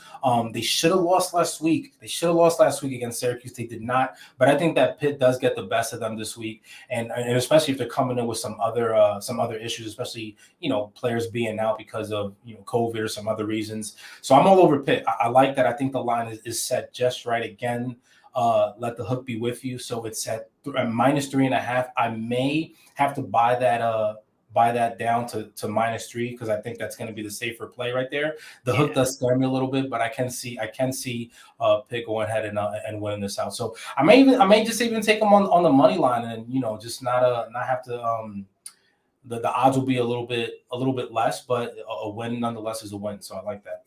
Yeah, it going up to 3.5, like it. So, Mox, let me ask you a question. What have you seen from Clemson? What have you seen from Clemson this year that makes you think that they could go ahead, especially if they're not at full capacity? What makes you think that they could go ahead and just win today? I mean, I'm worried about that. We talked, and I was in the Clemson money line. I have it at plus 145 right now, and I'm terrified right now because I don't like the news coming out of whatever the fake Death Valley in rural South Carolina. Clemson's not a desirable place to be. Whatever. I'm done talking about that. Go Gamecocks. I don't like taking the Tigers. I really, really don't. But their defense has been very good as advertised. Offensive line play has been bad, but at some point you think that the unit would kind of coalesce and work a little bit better. I don't think it's a question of talent with DJU. I talked about this in the first hour. I think it's just a confidence issue. At some point, I think Clemson can get it together. I don't think they can get it together to where they were last year. But I do think that they can beat Pitt. Pitt is not that good. I just refuse to believe that Pitt is that much better than Clemson, where Clemson is an underdog. I don't think the Pitt defense scares me a whole lot. And I think they could shut down Kenny Pickett. Oh, Austin's here now to But here's the thing, Austin, what's going on, man? But here's the thing. Pitt doesn't have to be that better or that good in comparison to Clemson because the line is only minus 3.5, right? Like I said, I'm gonna buy that down to minus 3.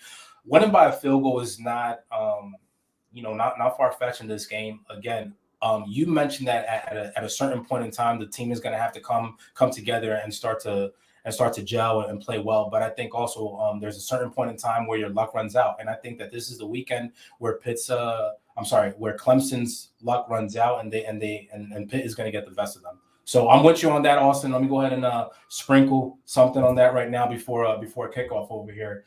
It is at 3:30, but I may want to add them into a nice little parlay as well. Yep. No. Gross. So another line movement that I caught this morning is UTSA was up to 7. They're now down to 5.5 on FanDuel. They're still 6.5 on DraftKings. There's a whole point discrepancy there. I still like UTSA. I think they're a really good team. I don't think the Roadrunners are getting enough credit. And we've talked about this. I don't give a shit about quality wins that come against G5 opponents. Quality wins are a joke unless you're losing to an SEC school, or quality losses. Sorry, unless you're losing to an SEC school. Like I just don't care about quality losses. Louisiana Tech is not that good. They just got destroyed by our UTEP Miners. Why are they only favored by 5.5 on FanDuel right now? I just don't get that. I had them at 5.5 from earlier in the week when it opened. And now it's back down to 5.5. I don't know what money's coming in on Louisiana Tech. Maybe we got some boosters there that are really confident in the Bulldogs. I have no idea, to be honest. I think this was one that is way off by 3 or 4 points. But UTSA has a good offense and they have a good defense. I just don't understand to be honest. And it's back down. What is going on here? Do you have any idea? Again, to your point, quality wins only counts or matters when you're playing in the backyard with your friends, not when you're a D1 program. So yeah, I don't care about the quality wins, but yeah, I don't understand what's going on with that. Again, as you and I know, because we bet pretty much every single weekend, sometimes Vegas gets things wrong, and so when you see those lines that don't make sense, you have to dig a little bit deeper and then jump on top of it before everybody catches on and get the best value. So I'm definitely with you on that one there. Quality wins, again, doesn't mean anything whatsoever to me. So yeah, I'm definitely with you on that one. Yeah, that's just a weird, I don't know. That game is really weird for me to kind of figure out. One more that I've added to my card actually this morning, but now it's up to 3.5. I really like NC State to beat Miami this week, and I think you could still take them at 3.5, but you might want, is there a 3? Can I get a 3? I can get a 3. A couple places have 3 out there. So right now I'm looking at NC State is actually favored by 4 right now. Oh, So it's going up. it's climbing. It's climbing right now. But again, this is why we took a look at the lines on Sunday, right? We caught it at 3. Right now it's gone up by a full point. Again, you could buy it down if you want. Obviously, the odds are going to be a little bit less, so you're not going to be able to cash out that much. But either way, anything green is good, right? So if you're making money, it's all good. But I think that the NC State is definitely going to be able to beat Miami. And you know what, that 4 doesn't even scare me either. There's nothing that I've seen from Miami that's like, okay, yeah, this is a great team.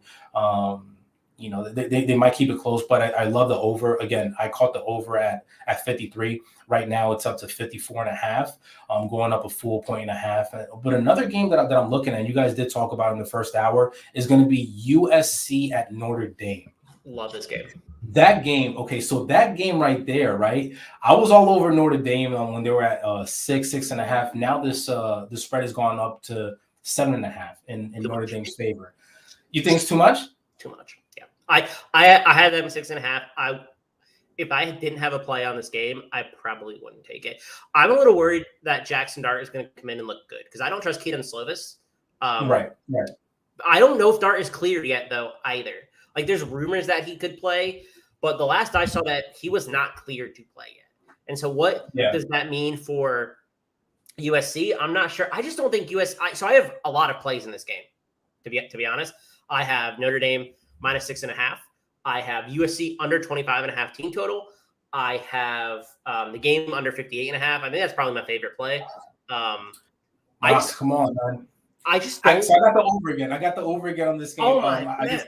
Listen. Every single matchup, right? I mean, this is like pretty much. I mean, not this year because USC is obviously not playing how they have in years past. They're at 500. They're sitting at 3-3 right now. Notre Dame is ranked 13 overall at 5-1. But this game is always, gets the best out of both teams. So I definitely think this is going to be more so of a shootout. But I do like Notre Dame covered at 7.5. So I may go ahead and double down. I may go ahead and double down on this game. I like the 7.5. Again, the hook scares me a little bit. If it was at 7, I'd feel a little bit more confident because if they win by a touchdown, obviously then I lose. So I may buy it down to 7. But the over in this game, I love it. It's at 59.5. And this is going to be another game just like the LSU at Ole Miss game where I'm going to go ahead and live bet it as well. So we're going to see how this game starts off, probably throughout the first quarter, definitely the first half, see how things are shaping up, and then have to put a little something on that game.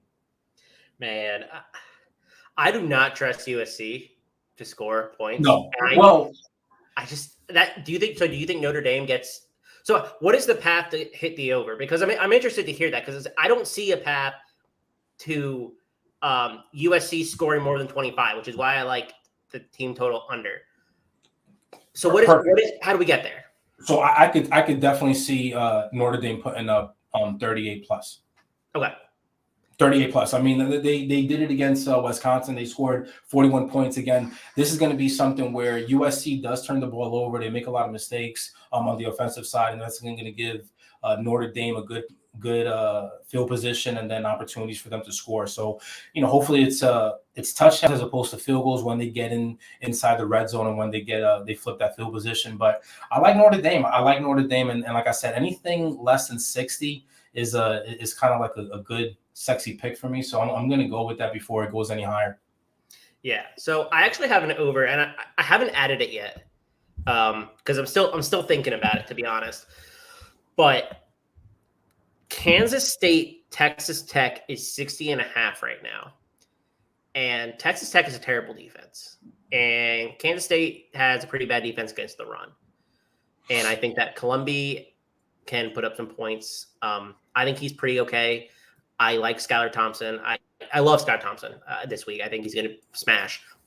60.5 feels low for this game. Like it does. And the only thing that concerns me is Kansas State plays with a very slow pace. They're bottom 25 in the country in terms of plays per minute. So that's my hesitation of not smashing the over here. But I think this is a game that you could see go like a classic Big Ten shootout. Like I really think that has the potential in this game. 60.5 feel like 60.5. I feel like it should be like 65. To be honest, I don't know why it's 60. And that kind of concerns me that I don't understand why it's that low. Like, what do they know that I don't? Right. So yeah, the pace of play in this game, especially on Kansas State side, scares me. I'm staying away from this game, but that 60.5 is kind of interesting. This is going to be another game that I went ahead and marked off for live betting purposes. Yeah. I'm going to wait for kickoff and see, because as you know, Kansas State is known to just run out the clock. As you said, I mean, they're in no rush whatsoever to get to the line of scrimmage and run a play. So I'm gonna take a look to see how this game plays out, and I may listen, Mox. I may have to live bet the under in this game. So we'll see how things play out. We'll see how they come out and things play out. But like you said, this could either go either way, right? This could be a classic shootout, or it could just be a game that's like 24-20, right? 27-21. So I'm gonna stay away from it before kickoff and just live bet it. But if I do, it may be the under. If I do, I'm gonna definitely hit you up. Yeah, I'm gonna definitely hit you up during the game, and I'll let you know what I do. So it's funny because we talk a bunch during the week, and we're generally texting during games, and we're going back and forth with what we have and sweating and the whole thing, right? So when we talked on Thursday, we had a lot of plays in a whole bunch of different games, and we were kind of all over the board. Mm-hmm. We are doing really well so far. So let's talk about it, Mox. Let's talk about it. So I was just pulling it up, and I was looking at it, and I was like, man, we knew that where the SMU game was going, right? So we had SMU. We basically took everything we could on SMU, and it hit. We got in a fight over Middle Tennessee State, Connecticut. You had the under. Uncharacteristically, I had the over in that game. So we kind of negated that one. Which listen, if I'm on an over, man, something's going on. Yeah, something's going. When I saw that you were on the over, I should have just got dressed, headed to a gas station, and played the lottery, played a couple of tickets on whatever I could. I didn't, so I missed out, obviously. But anytime you're on an over, I'm gonna go ahead and do some things differently here. But listen, I just saw this. Syracuse now is an underdog by 3.5. So again, let the hook be with you. I like that. Again, I like them at +3. I love them at +3.5. And I'm also going to sprinkle a little something on that money line and put them in a little parlay. So that's going to, if that cashes out, that's going to be able to give me some lunch money and some adult beverages for this week upcoming, which I love. But I was on the wrong side of that Connecticut bet. I thought, listen, during the first quarter, I was looking at my phone. Obviously, I was paying attention to some NBA games, but at the same time, I was like, okay, there's no scores. It's pretty slow. And then all of a sudden, I look up in the second quarter, at the beginning of the second quarter, it's like 10-7. I'm like, what's going on here? And then the scoring didn't stop. So the game ended at 57 points total. I took them at under 55.5. So, it was just a difference there. The variance was 1.5 points. I mean, things happen, right? Things happen. It's not like they scored like 60 points or 60 plus points, but nonetheless, I lost. So, kudos to you. But definitely when you're on an over, I got to do some things differently. So next time I'm going to be sure to have like my clothes ready. So anytime I hear you go on the over, I'm just going to go ahead to the gas station, to my local supermarket, and go ahead and buy some lottery tickets. We also hit Utah State under 27.5 team total last night. We've started a great start to the week between the two of us. So this is definitely something you want to tune into. And I mean, we got a whole bunch more that we like today. So Sean Clifford was just officially announced as a starter. He sounded like he was going to play. He's starting for Penn State. Does that make you more interested in taking the Penn State spread really in any capacity, whether it's like first half or game total? The last I saw it was 23.5. It's probably either off books or it's kind of late. It's at 24 right now. It's at Penn State -24. Yeah.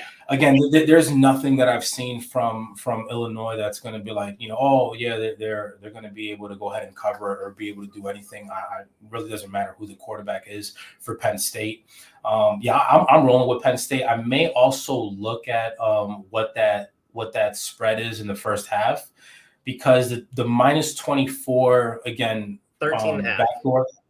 Okay, I like 13.5. I definitely think that they could get at going to halftime up by at least 14, and then also the team total for the first half. The backdoor cover does scare me a little bit for Penn State. I think that Illinois could add a cheap score towards the end there to get that backdoor cover. So I feel a little bit more confident in the first half for Penn State, as well as the team total for Penn State. It's already up to 25. I mean, listen, jump all over it. I'm jumping all over it right now. Well, so I this is something that I had mentioned earlier in the week in the Campus Canton Discord. I had said that 23.5 is a Sean Clifford not playing discount, basically, is where it was. And so I have a little bit on the 23.5 because I didn't know if he was going to play. I don't know if I'll play above 25. That's a big number. That's a really big number for Penn State. I don't quite trust. So again, sorry for cutting you off, but no, we talk about this all the time. When the spread is so big like that, right, and the team is heavily favored, you got to take a look at the first half, right, because it just makes more sense, and it just may be something where Penn State might be up by 21 points or even 24 points going into halftime, right, and then they let their foot off the gas and they just go and pretty much just try to run the clock out. And like I said, you could have Illinois get a cheap or two and get that backdoor cover. So again, if you're doing a play for the entire game, or you're doing a play for the first half, it might be a situation where you're either breaking even or you're cashing out on both. So I'm definitely jumping on that first half. Yeah, I think that's probably a safer way to play the game, because that's 25 is a big number, but 13.5 is doable. Absolutely. I bet it closes. So we're 15 from kickoff. I see some 25. I see 25 out there. I don't see anything higher yet. If it goes above 25, there's no way I'm touching that. No chance. What book are you on? DraftKings has it 25 currently. Okay. Let me see what FanDuel has it at. 24.5. Okay. Yeah. See, that's why, guys, it's also important to have different books and just shop for the better lines. Again, that hook can make a big difference. So, I mean, even it may not seem like a big deal, but that 0.5 can make a difference between you cashing out or not, right? So 24.5 to 25. Let's say the game they're up by 25. That's even money. So you don't lose, but you also don't win. So you get your money back. But if you get it at 24.5 and they win by 25, then you cash out. So a lot of times it's always good to shop around for the best lines and catch it while you can. Again, let the hook be with you. Yeah, I'm right there with you. I think we talk about this a lot, that some books are slower than others to catch up. So to me, FanDuel is notorious for this, right? Or maybe not even notorious. Maybe it's not a negative thing for us. They're slower, and they're like legitimately slower than DraftKings is. And so having both is pretty big, and they don't offer the same plays on each one. So this Kansas team total that I've kind of been talking about a little bit this morning, it was not available on DraftKings. It was not available on FanDuel. Like you have to have a couple of these places so you can find these plays. And so just making sure that you're kind of covered on all bases to save a little bit of value is kind of the way you want to play it. And so you're spot on, right? It's important to have multiple places where you can shop around, determine what the best line is, so that you are like, there's no point in like 24.5 versus 25 can really matter. Like, it can really matter in this game. And so you don't want to be taking 25 if you can get a better value elsewhere. There's no reason to do that. Yeah, I mean, I'm an equal opportunity sports bettor, so I definitely don't lean towards one book or the other. I have some money in various accounts because, like you said, there may be a play that may be available on one book that's not available on the other. So, again, that 0.5 can make a difference. I may stay away from hammering Penn State right now. I don't like that 25. I like them at 23.5, 24, and even 24.5. 25 is a little bit too much. So gonna see how it plays out. But again, I just haven't seen anything from Illinois this season that's gonna have me believe that they'll be able to keep it close at all. Any thoughts on the Northwestern and Michigan game? No. a lot of people have plays in this game. I'm not that comfortable. I'm not that confident playing anything in this game. To be honest, I don't trust the Michigan offense. They're missing a lot of key pieces still. I mean, I don't. Ronnie Bell's out for the whole year. He tore his ACL, I think, week 2. I don't trust the passing offense at all. I do think they can run the ball. I like Hassan Haskins. I like Blake Corum this week. But man, like I don't have a good read on this game, if I'm being honest, in terms of like what play to make. I have nothing here. Okay. What do you have? I'm leaning towards Michigan. I'm leaning towards Michigan. I just think that, man, finally, Harbaugh got those guys playing well out there in Michigan, and minus 23. I think that's spot on. Northwestern, we got fooled. We got fooled last season. We thought that this season they were going to pretty much be able to duplicate what they did last season. They have not. They're sitting at 500 at 3-3. Michigan comes in ranked number 6 in the nation. They're undefeated, 6-0. And I think they're for real. They're for real, and they're playing at Michigan. So I like that. I think that even though the minus 23 may be a big number, I think that they'll be able to hit that. As well as I'm going to be taking a look at the first half line for them. Yeah, that's an interesting. Yeah, that's probably the way you want to play it, I guess. What's the first half line currently? Do you have it? Let me look here because I know it changed. But while I'm looking that up, any thoughts on Wake Forest and Army? This is another game that I really have a tough time figuring out. I think Army's pretty. I think both these teams are like pretty good. I don't know if Army. I mean, I really want to take Army here. Like, I really, really do, because I think that they could win this game, and so I may do a little bit of a. I don't know. I might put a little bit on the money line there, and that's the way that you could play it. But it's just another game where I don't have a good read on either of these teams and figure out what they're going to do. Like, I know what Army wants to do. Christian Anderson is back this week and playing, which is good for the triple option offense. I just don't feel like I have a good understanding of like what Notre Dame, Wake Forest is going to do to win this game. That's more my issue, I think. And so I think the play is Army. If you want to take Army money line, I think they're 3-point dogs unless it's changed. Yeah. They're 3-point dog. Mm-hmm. It's still +3. I can't. Yeah, I'm on FanDuel. I guess it looks like the Northwestern and Michigan game is off the board right now. So I'm checking DK. I don't know why they would be off the board, but it's not coming up. So I'm checking DK. But I don't know. I think this game could go either way, but I'm leaning towards Wake Forest. I like Wake Forest at -3 as well, and I might just throw them in on the money line for a parlay there with some other teams as well. Yeah, so the Army money line I can get at +135.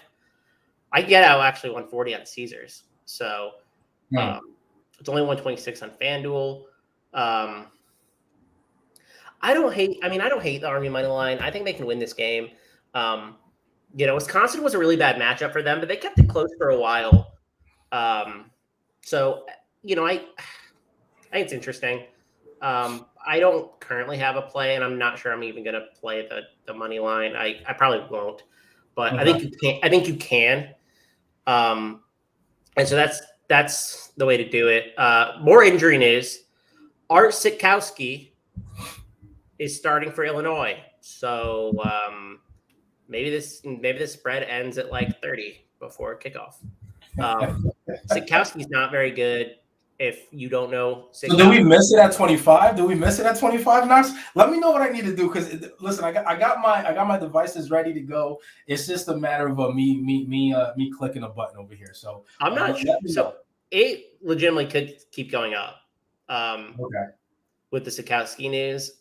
Right now, you can still get some 24s out there. 24.5s on FanDuel. Okay. But so I did the Michigan first half is listed on DK. They got Michigan -14. So I don't hate that. I don't hate that. Is that too much for you? Would you have liked them better at a -13 or 13.5? Can I get a better number somewhere else?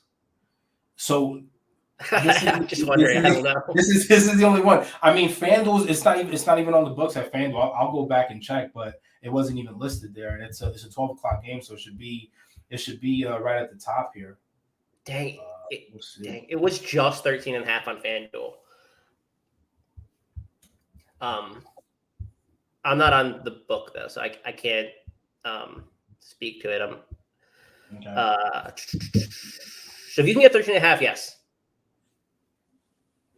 13.5, okay. 13.5. Yeah, that's I mean, right now, so it's -14 for -105, right? So the odds are going to be good there. So this may be a game that I may live bet. I'm also going to throw in that Penn State game because it looks that this may get ugly for Illinois. So may have to go ahead and put that into the live betting bucket for week 8 here in college football. Oh, I got one more play that I like that I want to bring up here, but you got to get it now. You basically got to get it now. Eastern Michigan -3.5 on FanDuel. They're 4.5 on DK, and it's going up. Okay. They get Bowling Green.